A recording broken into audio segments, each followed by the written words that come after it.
This conference will now be recorded.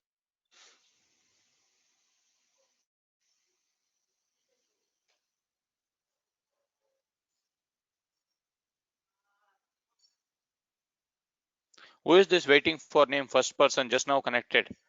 Could you talk? Is it Imran? Is it Imran or somebody else? Yeah, this is Imran. Okay. Just Have you muting connected this. from two systems, Imran? Actually, I've connected from this PC now. No. I'm asking you whether have you connected from two systems. That is my question. That's it. No. Only from one system I've connected. Is there any problem Okay. with it?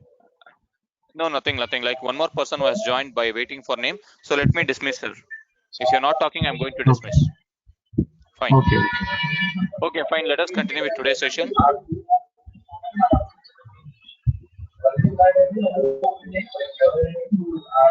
Imran, could you be on mute, please? Fine. Imran, please be on mute. Yeah. Come on.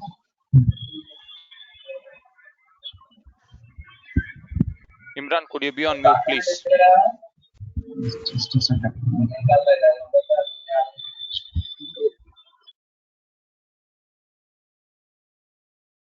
So consider this the next case study. So let us try to understand what is this next case study is all about. What if we don't know population sigma? For example, standard deviation, that is your population sigma. So consider that you might have heard recently Paytm Bank has been launched. Recently, like 1 year back, Paytm Bank has been launched in India. So this Paytm Bank will not have previous launches. Hope you all understand this. So Paytm is a new bank. Paytm is a new bank. They want to launch a new credit card. They want to launch new credit card, but they don't have previous launches because they are new into the market. So they don't know population standard deviation. They don't know what is population standard deviation. Suppose that the customers of this bank are very different, and hence the population standard deviation from the previous launches cannot be used. So I gave an example of Paytm. So if Paytm is a new customer and they don't know a previous population standard deviation, so we need to choose with respect to that, and we need to come out, because the formula was x bar plus or minus z of 1 minus alpha sigma over square root of n. Sigma over square root of n was the formula, but you don't know this sigma in this case. In your Paytm case, you don't know your sigma because Paytm is a new bank. So yesterday, whatever we have discussed, that is your old bank, like your ICICI Bank, HDFC Bank, SBI Bank, all those things. So consider this today. What we are discussing is a new bank, which is your Paytm Bank, and which does not have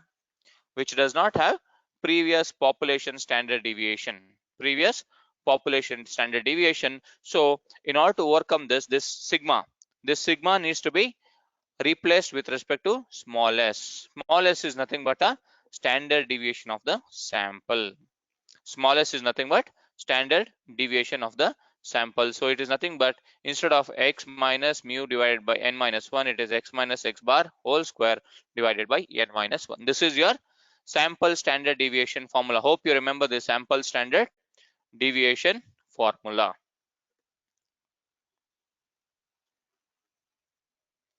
Hope you all remember sample standard deviation formula. Why you use n minus 1 instead of n? I gave you the answer. I have given the answer. Please go through the videos once. See, in order to overcome the difference between, in your population it was n, in your sample minus it was n minus 1. So when you calculate with respect to population, and if you use the same formula as denominator as n for your sample also, there will be huge difference. Try to understand my sentence. There will be huge difference between population standard deviation or population variance and sample standard deviation or variance. So in order to overcome this huge difference, between population and sample parameters, we go with n minus 1. Is it clear now? I already explained you in 2 days back itself. Just go through those videos as well. So now, Okay. so if you don't know your sigma, if you don't know your standard deviation, you should go with respect to your t distribution. T distribution. So if you know your sigma, you go with respect to your z distribution. Yesterday, whatever we have discussed, that is called as your z table, or you can call it as z distribution. Z distribution. So coming to this point, it will be t distribution. If you don't know your standard deviation, that is your population standard deviation, you should go with respect to your t distribution. So you do not have to remember this formula. So I'm going to explain in a simple way what is t distribution.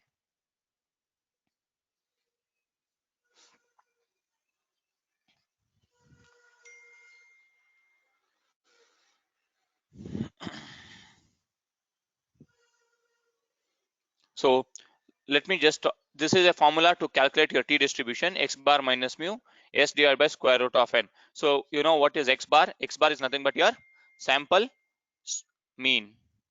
Sample mean minus population mean divided by S. S is nothing but your sample standard deviation divided by square root of sample size. Small n is nothing but your sample size. This is the formula, but forget about the formula. We should understand what is t distribution. What is t distribution?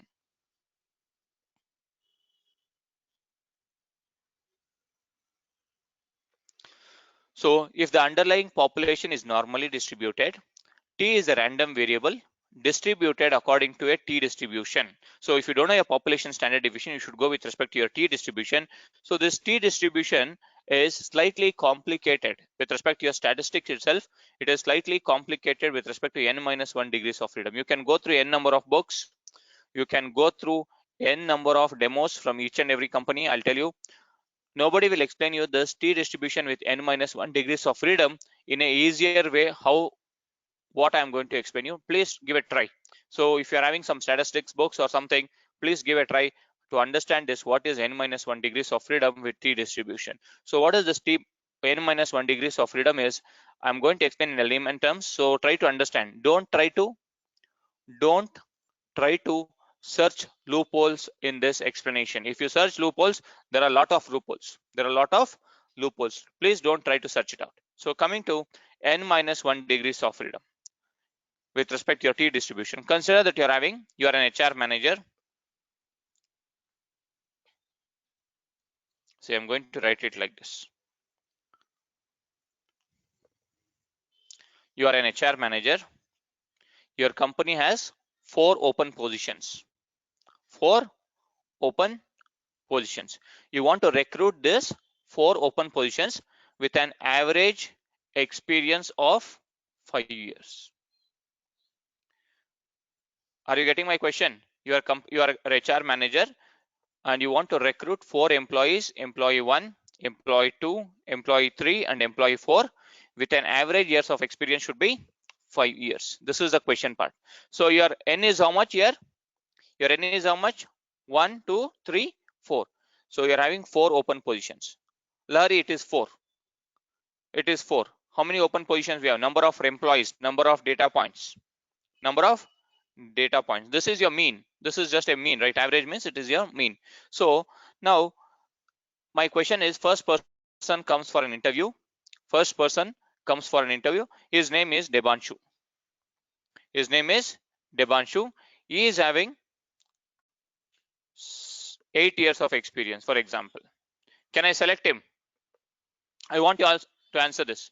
Can I select Debanshu? Consider Debanshu is coming as a first employee and his overall experience is 8 years. Can I select him is my question.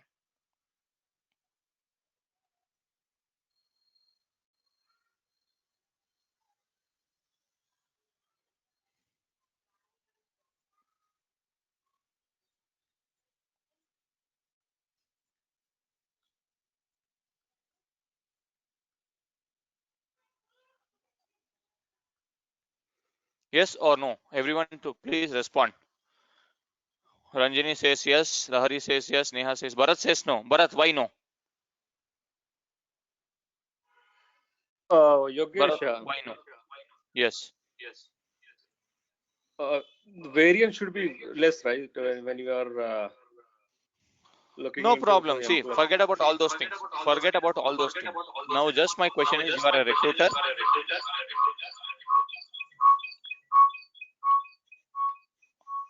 You are a recruiter.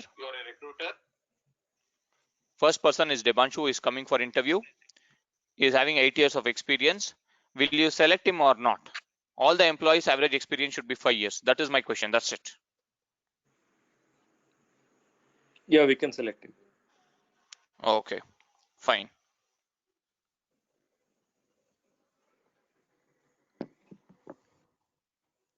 Second person is Rahul. Rahul, who comes for interview. He is having 7 years of experience. Can I select him? Answer on chat window. Yes. How about others? Yes, yes, yes. Okay. Now coming to Manjunath. Manjunath is the third person who is coming for interview. He is having 2 years of experience. Manjunath is having 2 years of experience. Can I select him? No, no, no, no. Yes, yes. So whoever told no, your answer is wrong. It is yes. It is yes, because it is average years of experience. One person can have 1 year, one person can have 9 years, another person can have 5 years, another person also can have 5 years. Another person, it is one combination. You can have 2, 8, 6, 4. This is another combination. So you can hire him. Got it? So I'm talking with respect to average experience should be 5 years, not individual experience. Not individual experience. So I can select him. So I'm going to select Manjunath also. So I'm going to select 8 years Debanshu, 7 years Rahul, and 2 years as Manjunath. So now the fourth person comes for interview is Imran. Is Imran. So Imran is having 5 years of experience. Imran is having 5 years of experience. Can I select him? Can I select me? Can I select him?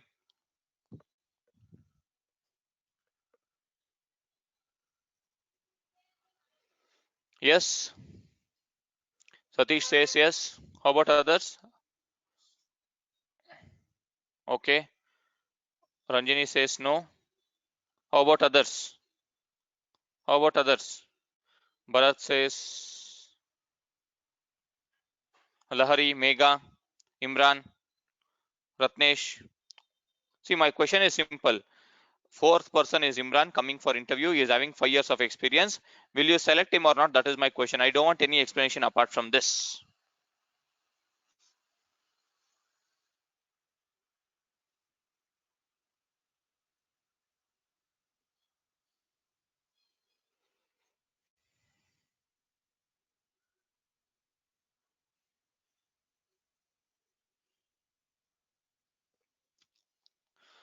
No. Lahari says no. Manjunath says yes. How about Rakesh and others? See, you cannot select Imran. You cannot select Imran. Why? Because it is, if you add all these things, 8 years, 7 years, 2 years, plus 5 years, how much it will become? 8 plus 7 is 15. 15 plus 5 is 20. 22. So average will be greater than 5. But I told you, right, average experience should be 5 years. So I cannot select Imran. I cannot select Imran. Next person comes to interview is Mega. Mega comes for an interview with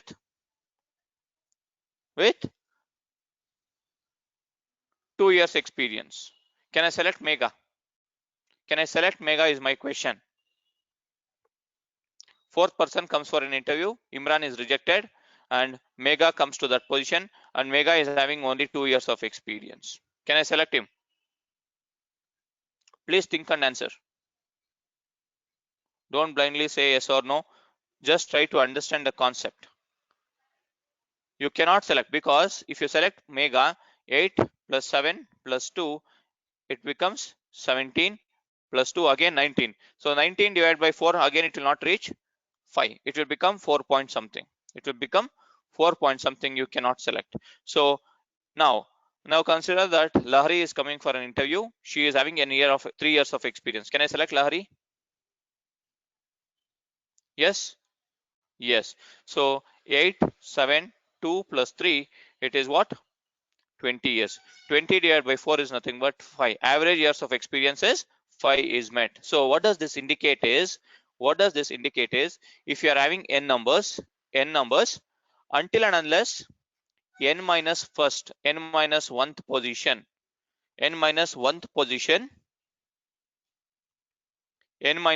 position, you will have freedom. You will have freedom to choose anyone. But for that nth position, you will not have freedom to choose. For example, now in this case, n is equal to 4. Until third position, you chose whomever you want, 8, 7, 3.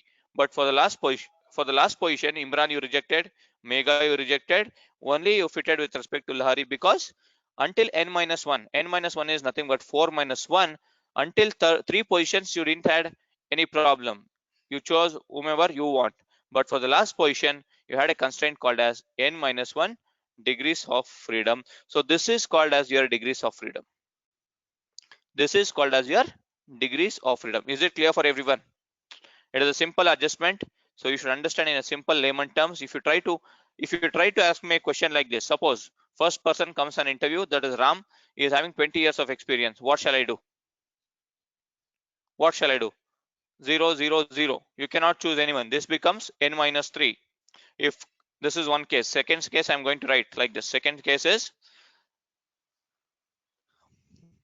Bharat is coming, he is having 8 years of experience. Second person is coming, 12 years of experience, and again 2 you should choose. So this becomes your n minus 2.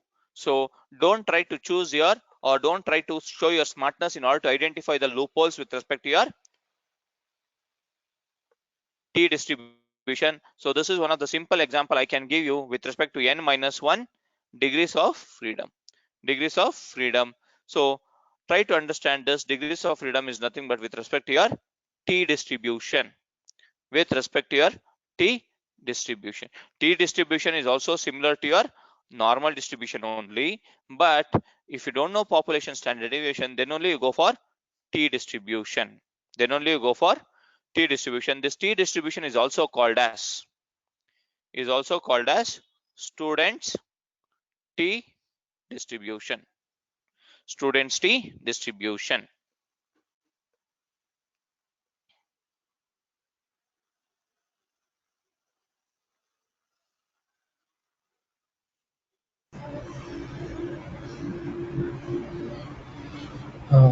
Yogesh, this Yes. T distribution also is similar like normal distribution saying. Yes.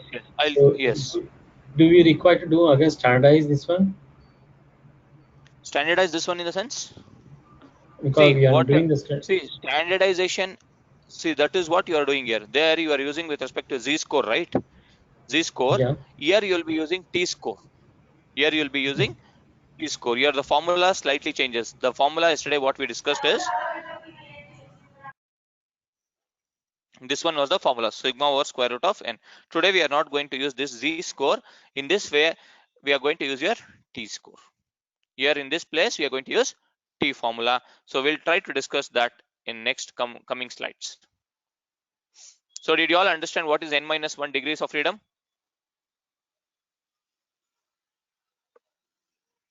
Until n minus 1th position, you have the freedom to choose whomever you want.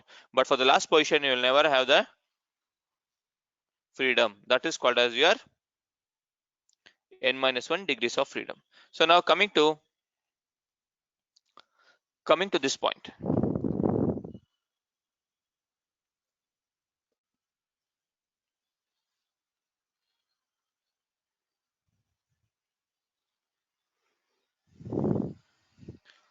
Research has shown that the t distribution is fairly robust to deviation of the population of the normal model. So we'll try to understand how the curve looks like, how your t distribution curve, how your normal distribution curve looks. We'll try to understand in the next slide. So try to understand it.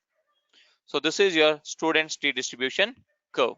So this is your student's t distribution curve looks like. So this is your outer curve is called as your standard normal distribution curve. The outer curve is called as standard normal distribution curve, and this inner curve is called as t distribution curve. So now my question is simple.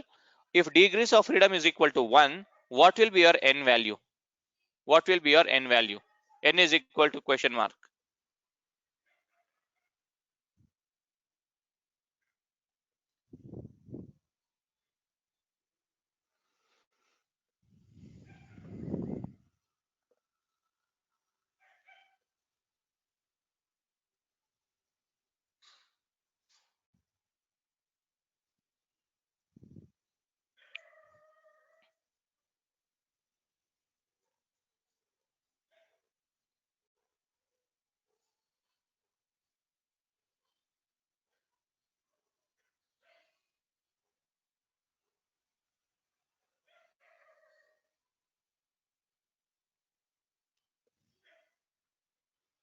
What will be your n? That is my question. Simple question. Yes, n is equal to 2. N is equal to, yes, n plus 1. So degrees of freedom is equal to n means 1 means it will be n plus 1. So it is your 1 plus n. So now your n will be your 2.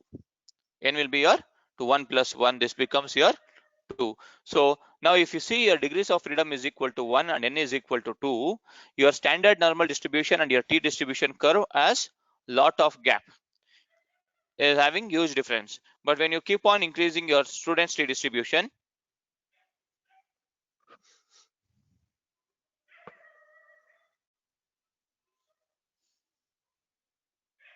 if you keep on increasing your degrees of freedom, see, consider your degrees of freedom is equal to 3 and n is equal to 4, your t distribution curve, this inner curve is moving closer towards your standard normal distribution curve.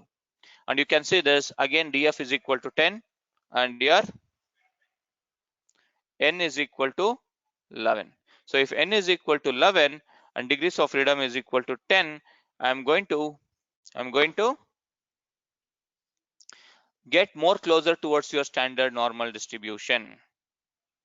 I'm going to get more closer to a standard normal distribution. And if you increase your df equal to 30 and n is equal to 31, there is no difference between your standard normal distribution curve and also your t distribution curve.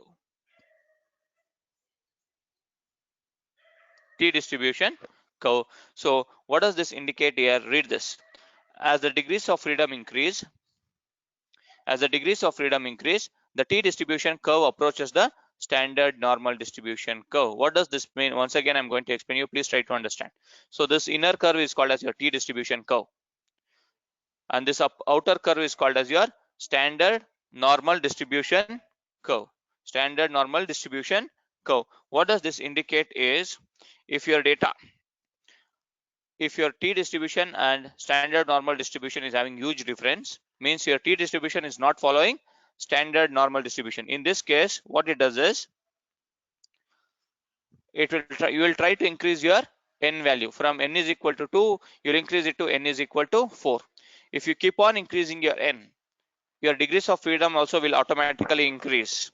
If you keep on increasing your n, your degrees of freedom also will increase from 1 to 3. So once you increase your degrees of freedom, your t distribution curve, which is not following normal distribution curve, will also try to make sure that it also gets try to closer to your standard normal distribution. See here, there is very less difference between your standard normal distribution and your t distribution. T distribution. And if you see here, there is no difference between your t distribution and your normal distribution. This indicates that if you keep on increasing your n size, that is your sample size, automatically your degrees of freedom also will increase. So based on that, you can say that your t distribution will also follow standard normal distribution. Standard normal distribution. So that is simple example with respect to these 4 charts. You can write down in your own words with respect to this example.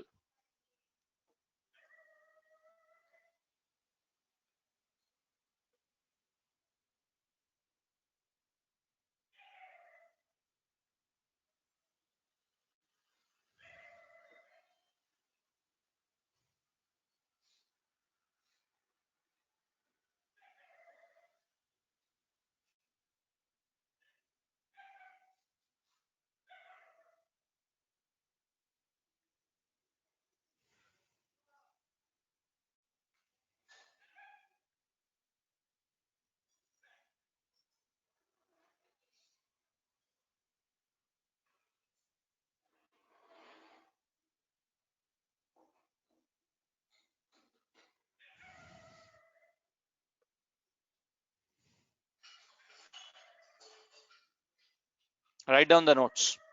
Write down the notes for this. So for this, next we are going to solve the same case study, but slightly using different formula. Slightly using different formula. Rahul, can you tell me what you didn't get?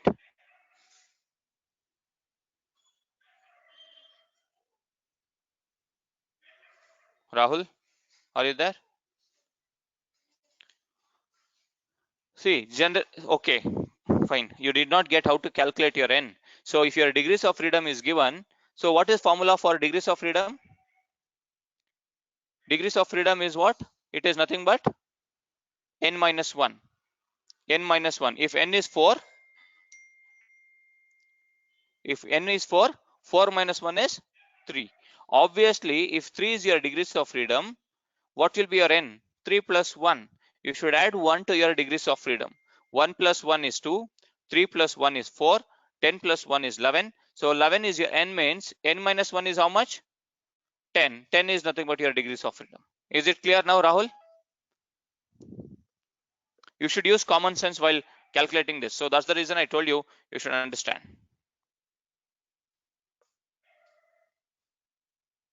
Okay, Bhupendra, you can go through the videos. If you are late, you can go through the videos.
Hello? Hello?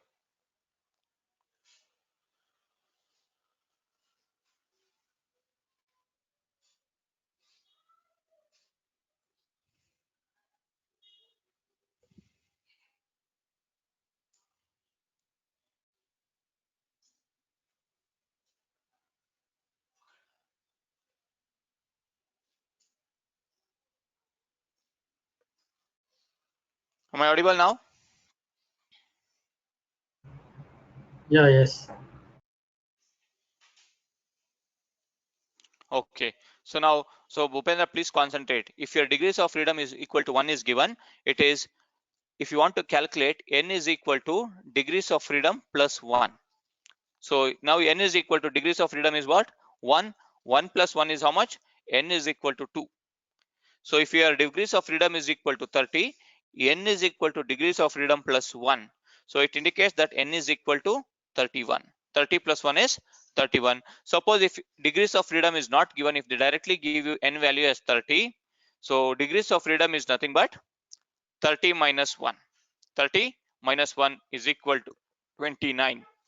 Is equal to 29. So if degrees of freedom is equal to 31, so 31 with respect to your n value, if n is 31, 31 minus 1 is 30. That is nothing but your degrees of freedom.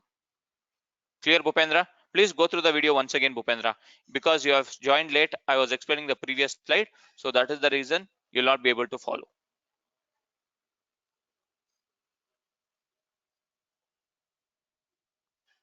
See, this is just an explanation part. How does your graph looks? You'll not get the graph in your real time. This is just a theoretical explanation. How do we plot it and how do we explain it? That's it, Manjunath. You'll never get the graph for degrees of freedom.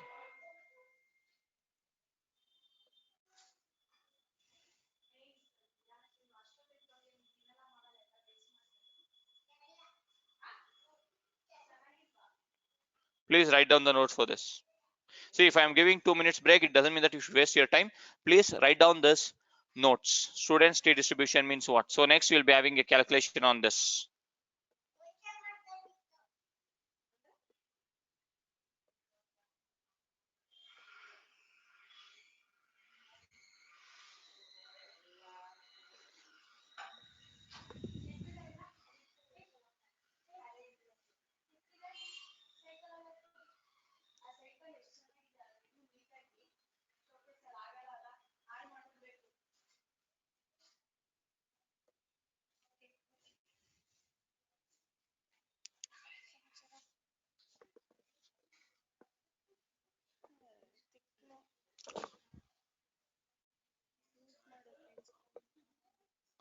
Okay, so now let us go with respect to confidence interval for mean with unknown sigma.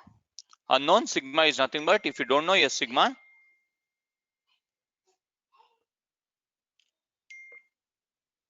unknown sigma. So earlier yesterday we have used this formula and we have calculated what is the interval range for your average balance, mu. That is your mu we calculated with respect to 95% confidence interval, 90% and 99% you have done your assignment. So yesterday's formula was this: x bar plus or minus z of 1 minus alpha sigma over square root of n. So this is your, if you know your sigma, this formula is used if you know your sigma. So now we are going to use this formula x bar plus or minus, wherever there is z you should see this point. So that has been replaced with t of 1 minus alpha comma n minus 1. See, this is your t distribution, and instead of sigma you should replace with your sample standard deviation small s divided by square root of n. So the rest everything is same, x bar plus or minus t of 1 minus alpha. Instead of t you should use, yesterday we have used z, it is t of 1 minus alpha comma n minus 1. This n minus 1 is nothing but your degrees of freedom, degrees of freedom, and this is your sample standard deviation s, and divided by square root of n, square root of your sample size. This is what you need to calculate using your t distribution. So consider this with respect to your unknown sigma. You don't know your sigma now. So I gave an example of your Paytm. I gave an example of your Paytm. So based on that, you need to calculate using this formula. So write down this formula: x bar plus or minus t of 1 minus alpha comma n minus 1 s divided by square root of n, s divided by square root of n. Now based on yesterday's data, please go to your notes and tell me what is your x bar, what is your s, what is your n, based on your yesterday's data.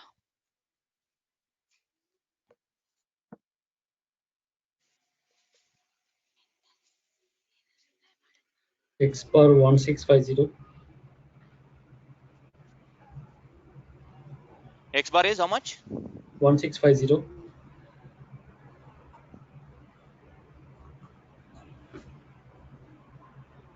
One six five zero. 1650. So 1650 plus or minus. So forget about this t of 1 minus alpha comma n minus 1. I'm going to explain you this later. So s divided by square root of n. So what is your s? Sample standard deviation how much? 1987. Yes, 1987. And this I'm going to write it as usual. Divided by square root of n. N is how much?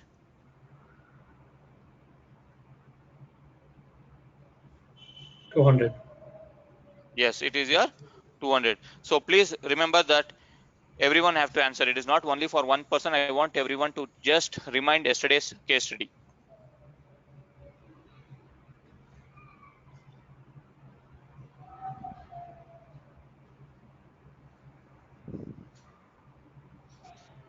Okay, n is equal to square root of 200. If you calculate this part, you are going to get some value. This you know, but you should calculate this here T of 1 minus alpha comma n minus 1. 1 minus alpha comma n minus 1. So I'll try to explain using your T table. Yesterday we have used with respect to your Z table. Today we are going to talk with respect to your T table. T table. So just go to your Google page and type it as T table. T table.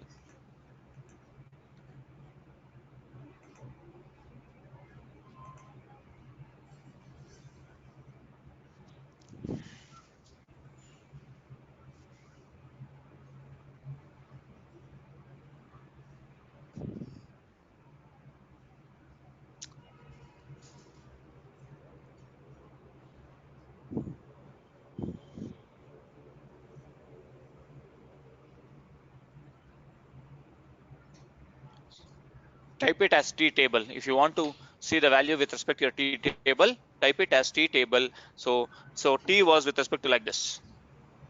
T 1 minus alpha comma n minus 1. So I'm going to explain you with respect to 95% confidence interval. 95% confidence interval. So I'm going to write it in this way. T of 1 minus 0.05 comma n minus 1. What should be our n minus 1 value? N is how much? N is how much? 199. N is your 200. So 200 minus 1 is 199. 200 minus 1 is 199. So I need to use T1 minus 0.005, that is 95%, comma 199, comma 199. So I'm going to use your T table and I'm going to calculate it. I'm going to calculate. Just type it as T table, nothing else. T table.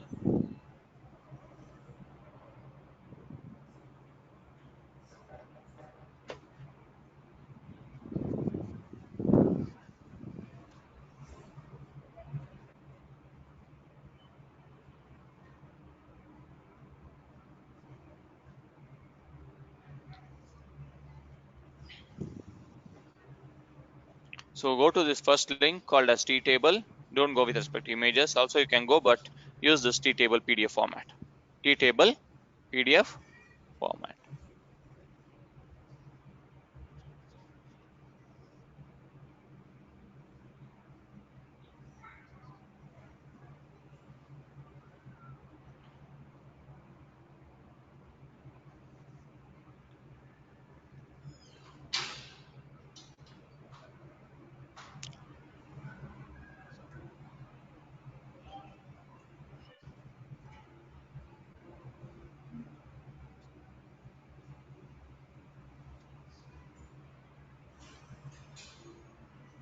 See here. So this is your T table. This is your T table, and this first column is called as your degrees of freedom, DF. Degrees of freedom. So you should see with respect to 95%, comma 199. 199 because it is 200 minus 1 is degrees of freedom. So you should go with respect to your 95% first. See here. So here you can see that there is 95%. There is 95%. So for 95%, you should see your degrees of freedom 199. So there is 26, 29, 30, 40, 60, 80, 100. So there is from jump from 100 to 1000. So is your 199 closer to your 199 is closer to your 100 or 1000? Is 199 closer to 100 or 1000 is my question. 100. Okay. So now this you need to see with respect to your 100 value, what is with respect to that. So it is your 1.984. 1.984 is your T distribution value because it was T of 1 minus 0.05, that is 95%, comma n minus 1. N minus 1 is 199. So that is the reason you should look with respect to 95%, and 199 is close to 100, so you should choose this. So as it is very negligible, as these values are very negligible, so that is the reason there is jump from 30 to 40, 40 to 60, 60 to 80, 80 to 100, 100 to 1000, because there is slightly negligible difference between 100 and 1000. So that is the reason we are going to jump from 100 to 1000. You need not have to worry. If you are having value of 500, 500 minus 1 is 499. You can choose whichever is closer to that, that is your 100. If it is 502 or 501, and you can choose this, 1000 value. So if it is with respect to 90%, you can use this. If it is 80%, you can use this. 98, 95, 99, 99.9 also you can use this. So if you just download and keep this value, this particular table called as T table,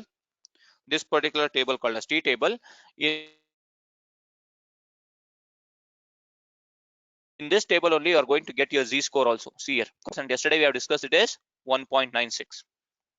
1.96. For 90%, yesterday we have discussed it is 1.64. And for 99% we discussed it is 2.576, 2.58, round it off to 2.58. So if you download this T table, you can use your standard values for your Z table along with your T table. Is it clear how to see your T table?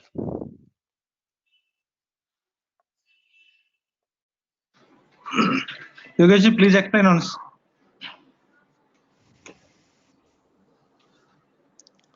T of, see, forget about this. Formula was x bar plus or minus T of 1 minus alpha comma n minus 1 comma n minus 1. Sigma, instead of sigma we use s divided by square root of 1. So you know what is s divided by square root of 1, you know x bar. You don't know how to calculate this T of 1 minus alpha comma n minus 1. So I'm talking with respect to T of 95%. So this 95% I can write it in this way: 1 minus 0.05 comma n minus 1. What is your n value? It is 200. 200 minus 1 is 199.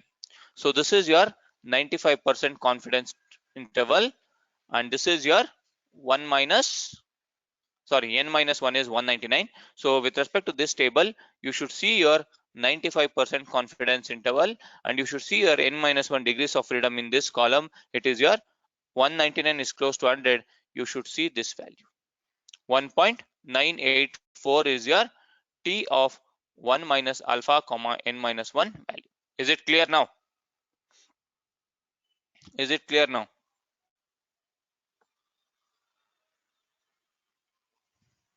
No. Hello, who is this? Ram Shiva. Still you did not understand this. No, I didn't get it. Please explain regarding table itself. Regarding How do you table see? only I'm explaining you. Yeah. Regarding table only I Yeah. explained you this minute. Please once again. Please try to concentrate. I'm going to explain you last time, Ram Shiva. Please try to understand. T of 1 minus alpha comma n minus 1. Okay. So what is your T of 1 minus alpha? 1 minus alpha is nothing but you are checking for 95%. 95%.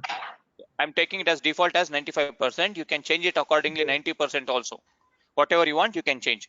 What is this n? Yes. How much is n value? 200 minus 1, 199.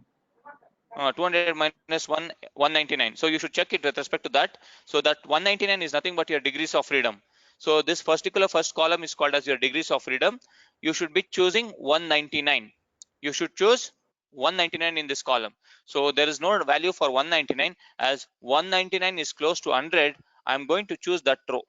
I'm going to choose that particular row. Got it. How did I see that? That's what. Got it. Yes. And this is your 95%, 1.984.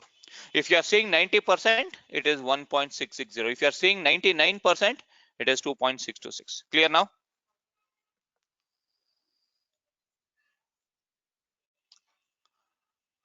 Okay. Now calculate this. You got the value that is 1.984. Just replace that in your calculation and tell me what will be the value.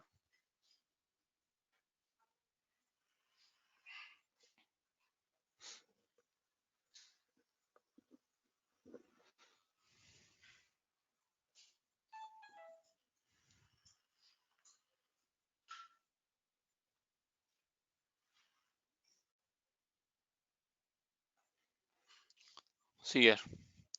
It is 1650. It is 1500. N is equal to 200. Square root of 200. Okay. sigma, sorry, so it is like this, 199. You should calculate all those things with respect to left or left lower range and your upper range. You are going to get value. So use your formula and tell me what is the value, lower range and upper range. X bar plus or minus t of 1 minus alpha. I want you all to calculate it. I'm giving time to calculate it. Use it, comma n minus 1. You know this value. I'm going to tell this value, t distribution value for 95% with 199 is 1.984. Replace that, s divided by square root of n. You know what is s, you know what is square root of n. So calculate everything and tell me what is the exact lower range and what is your upper range.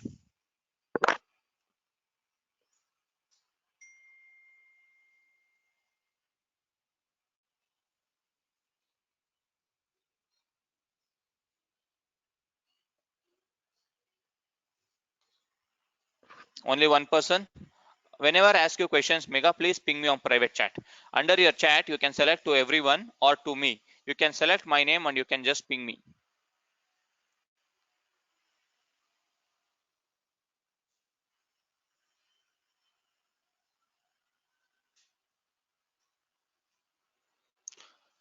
Debanshu has given the answer. Mega has given the answer publicly. Don't copy Mega's answer. I want you all to calculate. See, until and unless you use your mobile pen calculator, you will not learn. So that is the reason I'm giving you time to calculate it. That is the reason I'm going to give you the time to do calculation part.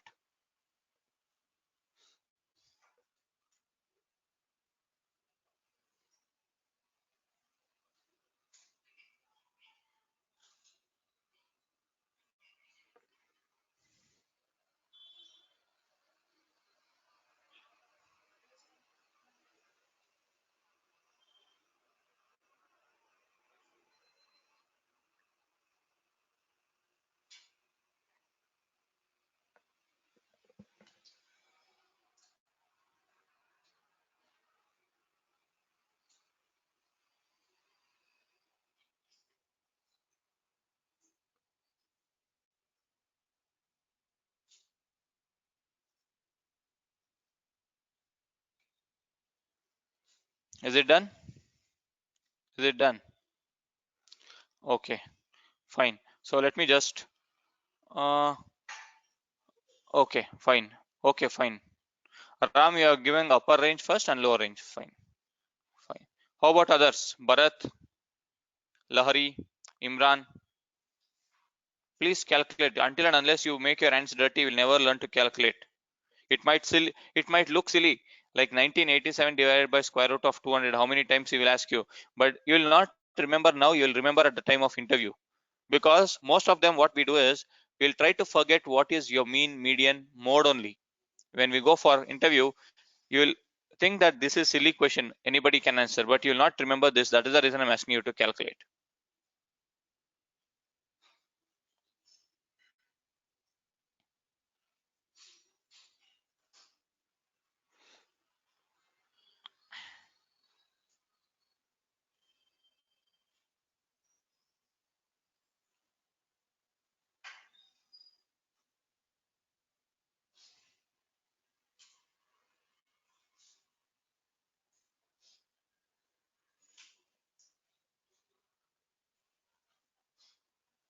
Okay, now coming to the next topic. Very important topic with respect to your data science. What is hypothesis testing? Have you heard a word called as hypothesis testing? Have you ever heard word called as hypothesis testing?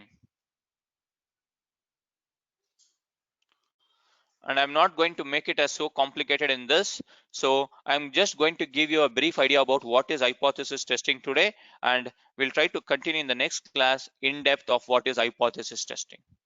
So any project, any data science projects or any projects you are going to execute, it will have two phases. Try to understand, it will have two phases. So these two phases are nothing but, one is null hypothesis, note it down, null hypothesis, and second one is called as alternate hypothesis. This null hypothesis is denoted by H naught. H naught in the sense this is 0. H0. I'll call it as H0. So any data science project will have two phases. One is null hypothesis and another one is alternate hypothesis. It is not only with respect to only data science projects, it can be any projects which will have two hypotheses. Two hypotheses, one is null and another one is alternate hypothesis. Another one is alternate hypothesis. Note it down. So what is this null hypothesis and alternate hypothesis? We'll try to understand in a simpler way. Null hypothesis indicates that no action required. No action required. Write down this. No action required. Null means zero. There is no action required. So if it is 1 means alternate hypothesis means it is opposite to your null hypothesis. Here it is called as action required. Action required. So I'm going to explain you once again. So any data science projects will have two phases. One is null hypothesis and another one is alternate hypothesis. What is null hypothesis? Null hypothesis says it is no action. No action, or you can call it as take no action. Take no action. This is called as your null hypothesis, which is denoted by H0. Which is denoted by H0. So H1, the alternate hypothesis is denoted by H1. That is your alternate hypothesis. Alternate hypothesis. So alternate hypothesis means it is take action. Take action.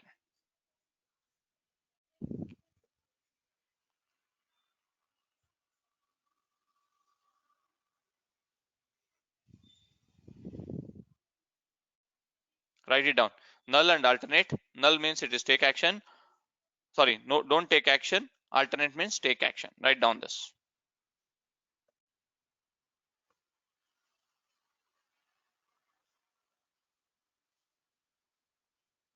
It is slightly confusing. Note it down. I'm going to explain this part now, this table part. So now coming to your blank window, I'm just going to open a blank window. One blank slide. I'm going to add it. Here, I'm going to write down here and I'm going to explain you. So consider that your task. I'm going to give you one task. Based on that, you need to assign whether it is take action or what is all those things. What are all those things? So the action is here. The task is here like this. If you are good at studies, it is your common sense question. If you are good at studies, if you are good at studies, consider that you are getting 95% in your exam. Every time you are going to get 95% in your exam.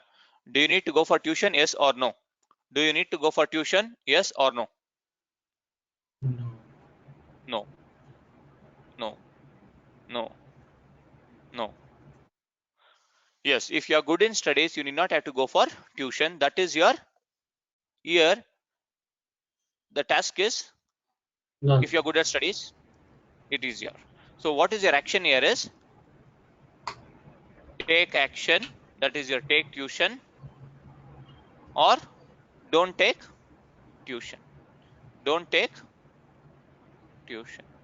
So everyone tells that if you are good in studies, you should not take tuition. So if you are good at studies, your H0 also says that it is don't take tuition. Don't take tuition. This is something like your H0, H0, HA, H1. So H1 or HA. It is also displayed as H1 or HA. So if you are good at studies, you need not have to go for tuition. Don't take tuition. So instead of tuition, you can add it as action. Don't take action, take action. Until this point, is it clear for everyone? Until this point. Yes. Yes.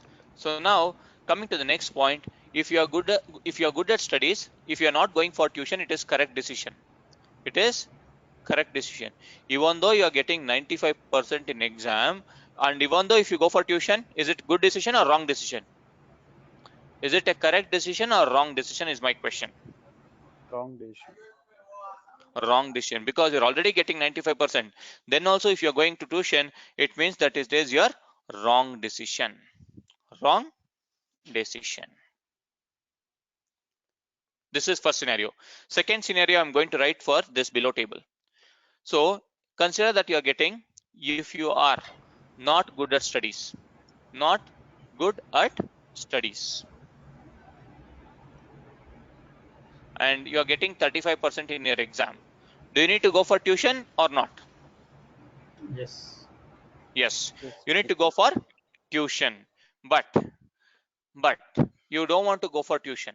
Is it right decision or wrong decision? If you don't want to go for tuition, even though you are getting 35% in exam, but you don't want to take tuition, is it right decision or wrong decision? Wrong decision. It is wrong decision. Don't take tuition in this case becomes your wrong decision, where you were supposed to take action, where you are supposed to take tuition, but you're not taking tuition. That indicates that it is your wrong decision. So you are getting 35% and you are going for tuition. You're going for tuition. Is it correct decision? Yes.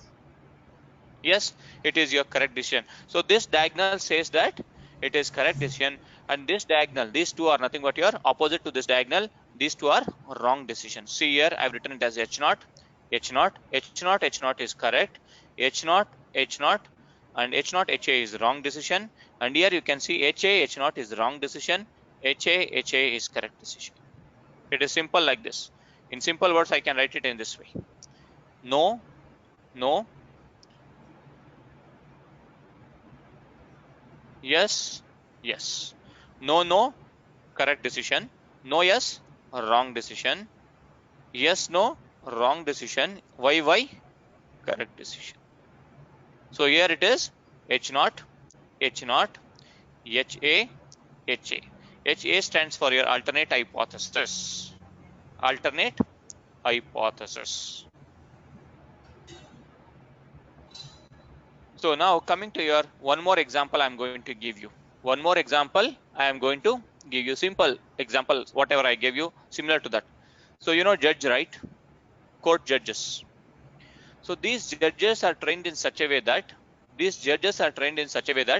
before going to be seated on their judge seat, they should think that whoever is being brought to the court, whether he is an accused or a criminal or an innocent person, the judge should listen that he is an innocent.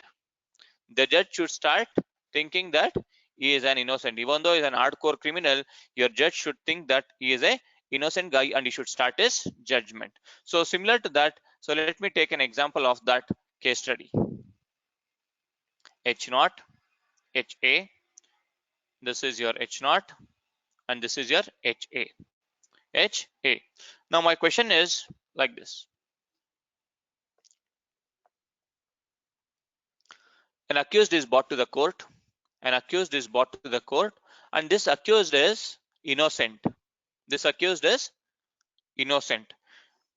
So does he needs to be punished or released? Tell me. Does he needs to be punished or released? Does judge need to take action or not? Simple question is, judge needs to take action on this innocent person or not? No. So judge don't need to take any action. So judge thinks that okay, this person is innocent, and judge releases this person. This is correct decision. If judge releases this person, this is correct decision. So suppose judge feels that this is, even though he is an innocent person, but after hearing in witnesses, arguments, everything, judge feels that he is a criminal and he gives 2 years punishment. Is it a right decision? Even though he is innocent, but judge feels that he is a criminal and judge punishes him. Judge takes some action. Is it a correct decision or wrong decision? Yes. It is your wrong decision. It is your wrong decision. So if your judge takes action on innocent person, it is your wrong decision. But How? how it will happen wrong decision? Yeah. Obviously it is wrong. See, consider that you have not committed any crime. You have not committed any crime, but you are an accused. You are an innocent.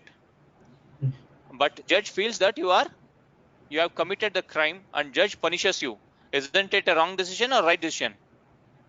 Wrong decision. But Huh? but how he has taken a decision Huh? based on some inputs from hello Hello, yeah. Yogesh, Yes. how he took the decision based on some input from public prosecutor. See, that is different. That is different. Witnesses, everything. See, there are lawyers, right? To prove right, there are wrongs. So there are, if you want to prove wrong, there are also lawyers. So they will be doing anything, right? So that is different story. But my question is simple. If you are innocent, does judge needs to take an action or not? That is my question. That's it. If you are innocent, then no action. Yes. If innocent is to be punished, then it is a wrong decision. This becomes your wrong decision. If you're taking any action, this becomes wrong decision. So second scenario, I'm going to come here. Now an accused is brought to the court, and that accused here really a criminal. He has committed some crime. He has committed some particular crime, but judge feels that he is innocent. But judge feels that he is innocent. He will release this accused. Is it a correct decision by your judge? Wrong. No, right? So here, instead of taking action, he has released. So this becomes your wrong decision because he is not taking any action. No action is your H naught. So he is not taking any action. So now the judge feels that even though he is a criminal, judge also feels that, okay, after hearing to all the witnesses, everything, judge feels that, okay, he is also a criminal, and judge puts him for 5 years punishment. Is it correct decision by the judgment, by the judge? Yes. Yes. Yes. So this diagonal becomes your correct decision, and this opposite diagonal becomes your wrong decision. So this is called as your hypothesis testing part. Hypothesis testing part. Write down this. Write down this. I'll tell you the statements also. Please write down this table first.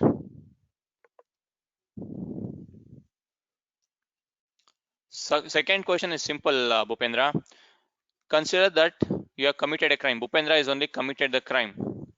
If I give you an example, you'll understand. Bhupendra has committed some particular crime. Do you need to be punished or you need to be released? Tell me, simple. You need to be punished or released?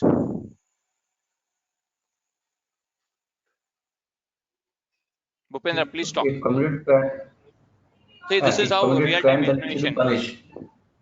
Yes, Bhupendra needs to Yes, be it should be punished. punished.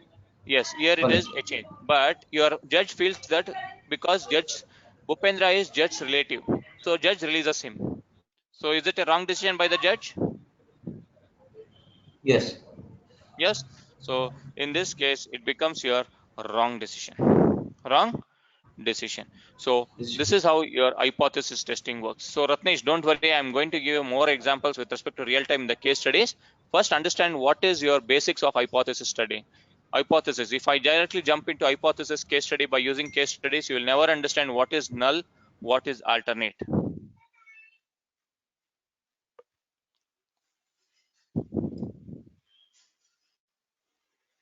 Write down this.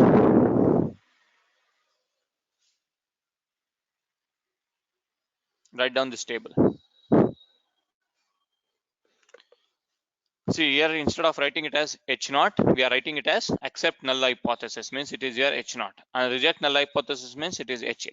So here it is H naught, HA, H naught, H naught correct, H naught, HA wrong, HA, HA correct, HA, H naught wrong. Write down this. Write down this. And this part is called as your type 1 error. This part is called as your type 2 error. So I'll explain you what, sorry. I'll tell you in a sentence format how to write it down, but first try to write down this table. Write down this table.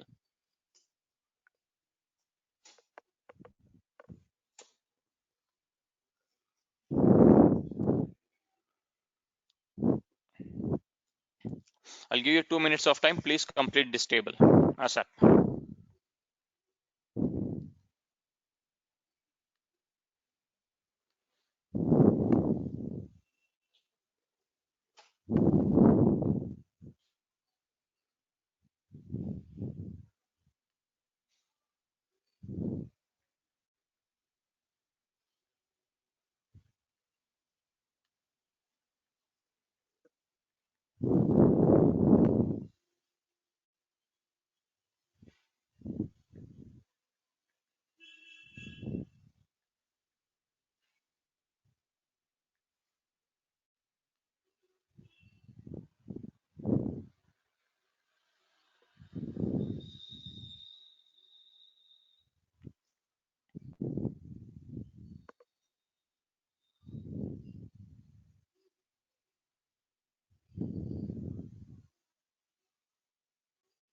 Is it done?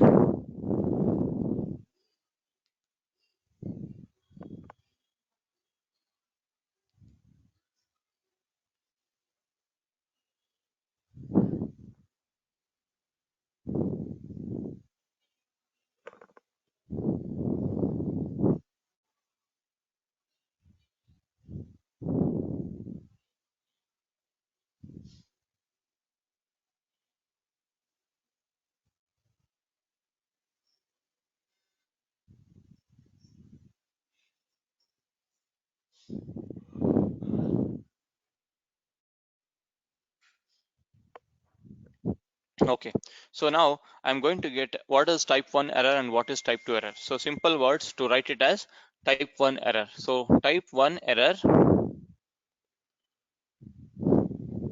write it like this, where action was not needed, but you have taken an action, that is called as your type 1 error. But you have taken action, that is called as type 1 error. Where action was not needed, in this case action was not needed, but you have taken an action, that is called as your type 1 error. Type 1 error.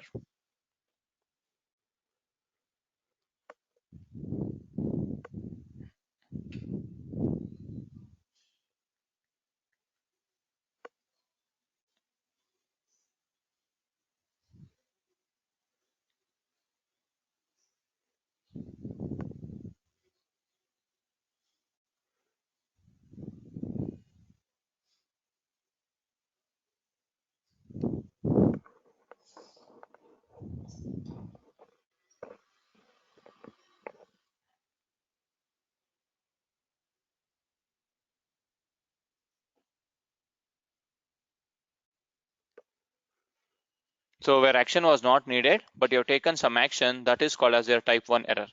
Type 1 error. So now the second type 2 error. Type 2 error I'm going to tell you, just write it down. So where action was supposed to be taken,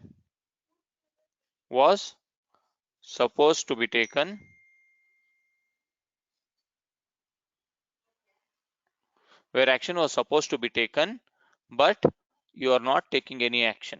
That is called as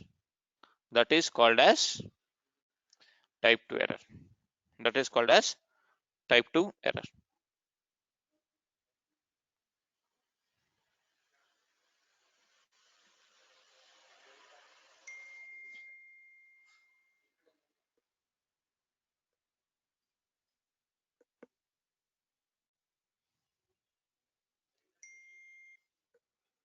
Where action was supposed to be taken, but you're not taking any action. Where you are supposed to go for tuition, but you're not going for tuition, that is called as your type 2 error.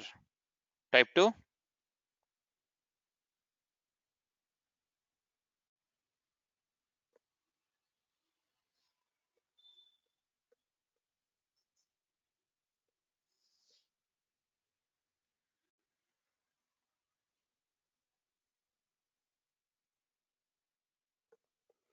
Where action was supposed to be taken, but you're not taking any action, that is called as your type 2 error. Type 2 error. Is it clear for everyone?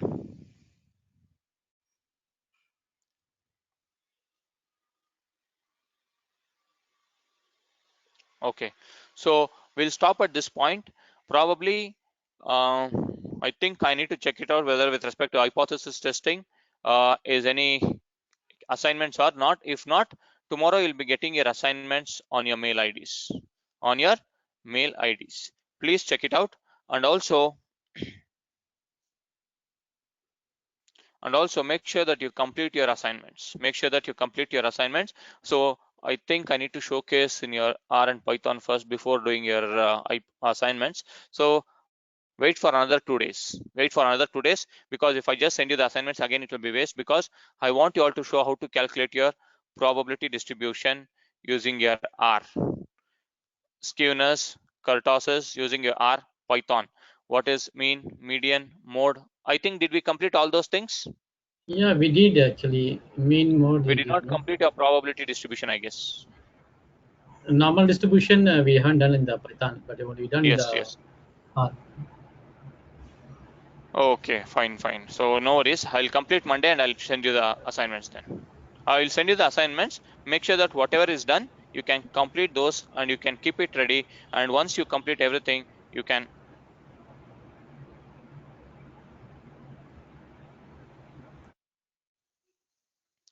send it.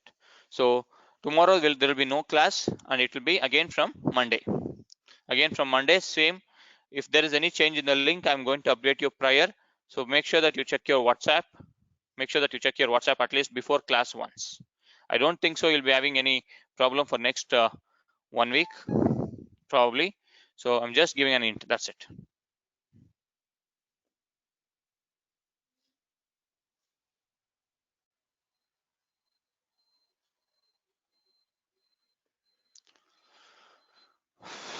Yes, Bhupendra, so we will do it. By next Monday or Tuesday, I'm going to do that.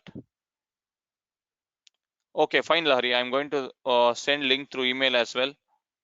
Fine, no worries. Okay, so that also I'll do. Okay. Thank you all. Thank you. Happy weekend. Good night. Okay, thank you. Good night. Thank you. Good night. Thank you all. Good night.